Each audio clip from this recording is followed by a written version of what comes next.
Now, before I hand it to our main speaker here today, I want to welcome back Stephen with Atlas Public Policy.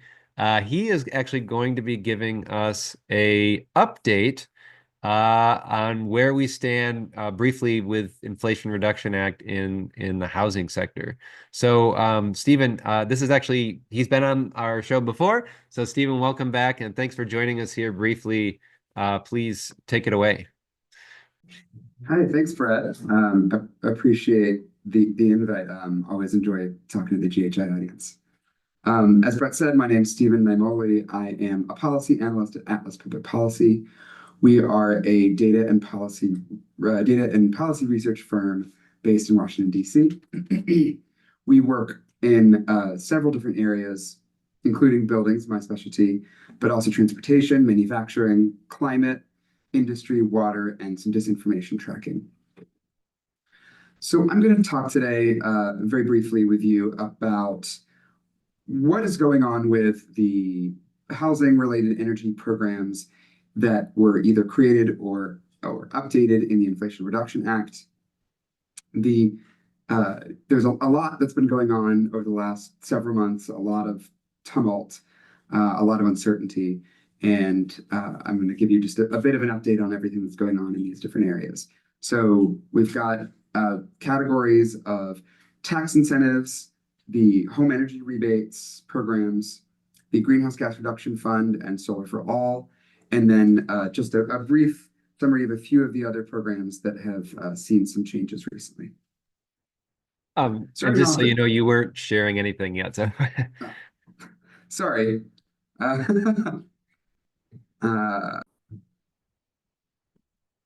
All right.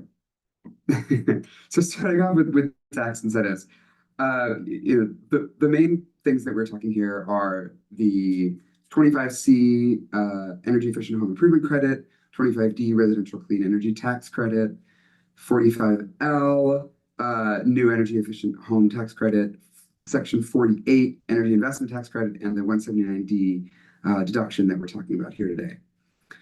For all of these tax incentives, they are, as of now, still in effect. They still can be claimed on your taxes. But the status is a bit unclear, much like for many of the other tax and spending programs that are currently administered by the federal government. In the Congress right now, the House and Senate are going through the budget reconciliation process where both the House and the Senate pass their budget resolutions and try to make decisions on tax cuts, spending, new spending, all of these major federal spending priorities. These credits are fair game for this process, and so we may see changes, but it's very difficult to know right now what's going to happen, whether they will be retained, eliminated, altered in some way. Right now, the House and Senate are kind of working through their separate versions. They have not come to an agreement yet. They are going through the process. Speaker Johnson has said he wants to get a bill to President Trump by Memorial Day, with a harder deadline by August so that the IRS can implement all of the changes that they want to make. So again, the status of these incentives is very unclear right now. We have seen a little bit of some advocacy from the building sector to try to preserve these credits. We've seen some recent activity and publications from different organizations, a bit of a news push. We've also seen a letter back in January that was signed by over 1,000 contractors from around the country to Congress that was in support of 25C specifically. So we'll see over the next couple of months how these things develop. This is probably the least clear of these programs at the moment. However, having said that, another kind of category of programs that that has been seeing a lot of tumult lately are these home energy rebates. They were in the Inflation Reduction Act passed as the HOMES and HERA programs. When they were implemented by the Department of Energy, they are titled the Home Efficiency Rebates, which provides up to $8,000 for energy use reductions, uh, and the Home Electrification and Appliance Rebates, up to $14,000 for various appliance upgrades. This program is administered by uh, the Department of Energy makes funding available to states. States apply for that funding, and they were, for the most part, approved. And then the states will roll out their own programs. All 49 states that applied for these programs were approved by the end of by about mid-January. The South Dakota is the one state that declined to apply. Since they have been approved, we have seen home electrification and appliance rebates in 8 states: Arizona, California, Colorado, Georgia, Maine, Michigan, New York, North Carolina, and Wisconsin. That is 9, sorry. And Georgia, North Carolina, and Wisconsin have also launched their whole home efficiency rebate programs. Arizona, California, Colorado, and Rhode Island had all at some point paused their programs amid the federal funding freeze that happened after the inauguration of President Trump. California has since restarted theirs. And more recently, the one state here that says unclear is the Idaho governor. Idaho's program was approved. The governor requested the budget from the legislature, but the legislature zeroed out that program in their when they passed their budget for unclear reasons. The state of that at the moment, it appears across the states, is states can access the money for now. Existing finalized contracts can move forward and seek reimbursements. But for states that have conditional contracts or have not finished signing contracts with the Department of Energy before all of this started happening, the fate of those programs is unclear at the moment. The state and community energy programs, partnerships program at the Department of Energy has seen a lot of staff changes, and so it is not entirely clear how those are going to continue to roll out moving forward. The next piece, just kind of zooming ahead, is the greenhouse gas reduction, which was about $20 billion that was laid out to green banks and community partnership programs that are intended to reduce greenhouse gas emissions, largely from the housing sector. The National Clean Investment Fund made 3 awards to these 3 different coalitions. The Clean Communities Investment Accelerator made awards to 5 different groups providing technical assistance.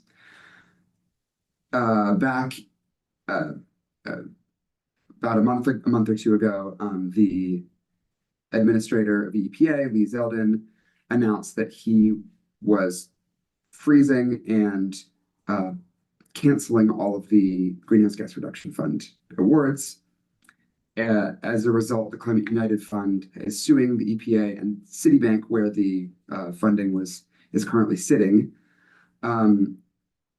At the moment, the funds are frozen. The latest judgment from a court is that the EPA cannot retrieve the funds from Citibank, but also neither can the awardees. So it is just kind of sitting right now as things are moving through litigation. We've also seen a lawsuit from the attorneys general of California, Illinois, Maine, and Minnesota, who are also suing the EPA and Citibank over this debacle. More recently, we've also seen Habitat for Humanity and United Way have both pulled out of the Power Forward Communities partnership, which was one of the National Clean Investment Fund awardees. But PFC says this won't affect their work. They are continuing to move forward. provided that they are able to access the funding. Solar for All was another piece of the Greenhouse Gas Reduction Fund, or I should say is another piece of the Greenhouse Gas Reduction Fund. There were 60 grantees, which were 49 states, 6 tribes, and 5 multi-state awards. Funding was frozen on January 29th, but then officially unfrozen on February 26th. And states have been confirming that they can access the funds, at least that are available to them right now. However, a couple of states, including Louisiana, which has my favorite program name, Solar for Y'all, and Pennsylvania have expressed in the media that they are concerned about the future of their programs. We are keeping an eye on what is happening here, but at least at the moment, those funds are moving and the states are able to access that funding for creating low-income residential and community solar access programs. Finally, just highlighting a few other programs that have been canceled recently. HUD's Green and Resilient Retrofit Program, about $1 billion, that has been canceled, and some projects will get their funding, but other ones that had been guaranteed or been awarded their funding are in limbo. It's not exactly clear who is getting the funding and who isn't. The second piece here is that as around the IRA passage and implementation, President Biden invoked the Defense Production Act to make awards to companies manufacturing solar parts, transformers, heat pumps, insulation, and electrolyzers. Ultimately, they made 2 rounds of awards, only to heat pumps and solar. About $274 million was awarded over 2 rounds. It's not entirely clear whether all of the contracts had been signed in the second round, but there was not really any indication that anything else was coming.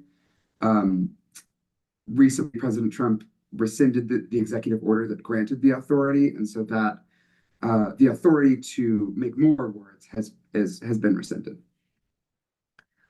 Finally, the US EPA, amid a bit of their grant cancellations recently, canceled 21 grants worth $116 million for low carbon construction materials. At the moment, some of the other programs in the Inflation Reduction Act, like the Energy Efficiency and Block Grant Program, Resilient Efficient Codes Implementation, Tribal Electrification Program, things like that, the status of those is unclear. We're still kind of having to wait to see what's going on. But as you can tell from the number of times that I've said, we're not really sure, we're unclear, we have to wait to see what's going on. There are a lot of unknowns right now, and a lot of proclamations and then rescissions and then court cases and all of these things. And so as these things we continue to unfold, we're continuing to track these and try to understand what's happening and how and whether people are able to get access to this funding for states and individuals. So stay tuned for all of that. Again, thank you for listening. Thank you for having me. I'm happy to, I'll pass it back to Brett, but happy to answer any questions you might have in the chat. I'll be around for the next 10 to 15 minutes to do so.